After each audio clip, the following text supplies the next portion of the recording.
शीतल बह रही थी। शरद पूर्णिमा की चंद्रमा की सुंदर चांदनी अपनी सुंदर छटा को बिखेर रही थी। सर्वत्र मंगल ही मंगल था और भगवान श्री कृष्ण के दर्शन से गोपियों के हृदय में आनंद रस का सुंदर उल्लास उत्पन्न हो गया था। उनके हृदय की सारी आदि व्याधि दुख सब समाप्त हो गया। सर्वशक्तिमान भगवान श्री कृष्ण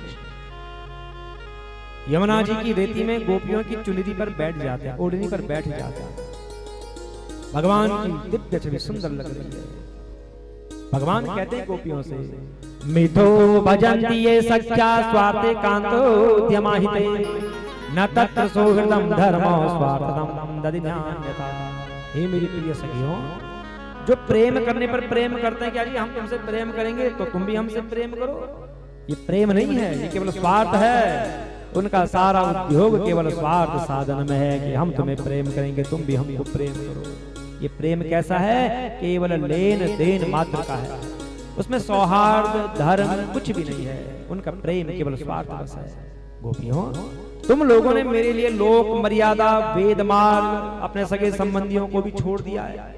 अरे घर गृहस्थी के बड़े बड़ी बेड़ियों को तोड़ डालना बहुत मुश्किल है, बहुत कठिन है। बड़े बड़े योगी संत नहीं तोड़ पाते हैं और तुम गोपियों ने उनको भी तोड़ दिया है। गोपियां भगवान की प्रेम भरी मधुर वाणी को सुन करके मुक्त हो गई। भगवान गोपियां एक दूसरे की बाहों में बाहें डाल करके बैठ गई। अब उन गोपियों के साथ यमुना जी के पुलिन पर भगवान ने अपनी रासमयी रास क्रीड़ा प्रारंभ करी। रासोत्सव संप्रवृत्तो गोपी मंडल मंडिता।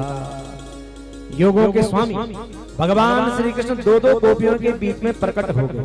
हजारों गोपियां हैं और भगवान दो दो गोपियों के बीच में प्रकट हैं तो एक एक वो हम बहुश्याम भगवान हैं तो एक केवल, पर सभी गोपियों को क्या लग रहे हैं कि भगवान मेरे ही साथ हैं।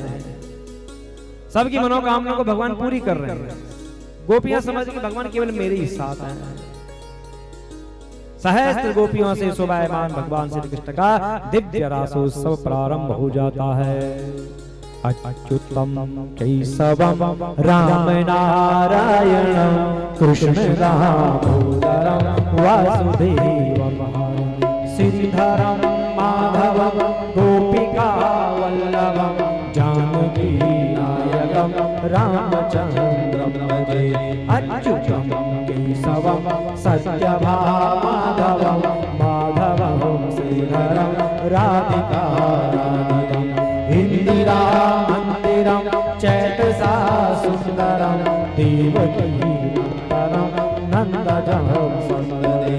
विष्णवे संगिने चक्रिणे रुक्मणी रागिणे जानकी जानाये। वल्लभे वल्लभा याचिता याचने कंसवे वंशिने वंशिने ते नमः। कृष्ण देव राम नारायण श्रीपदे वासुदेवाचितः श्रीदे। अच्युतानंदे माधवा तुच्छा द्वारका नायक द्रौपदी रक्षक। अच्युतम केशवम राम नारायण कृष्ण दामोदरम वासुदेवम श्रीधरम माधवम गोपिका वल्लभम जानकी नायकम रामचंद्रम भजे। जानकी नायकम रामचंद्रम भजे।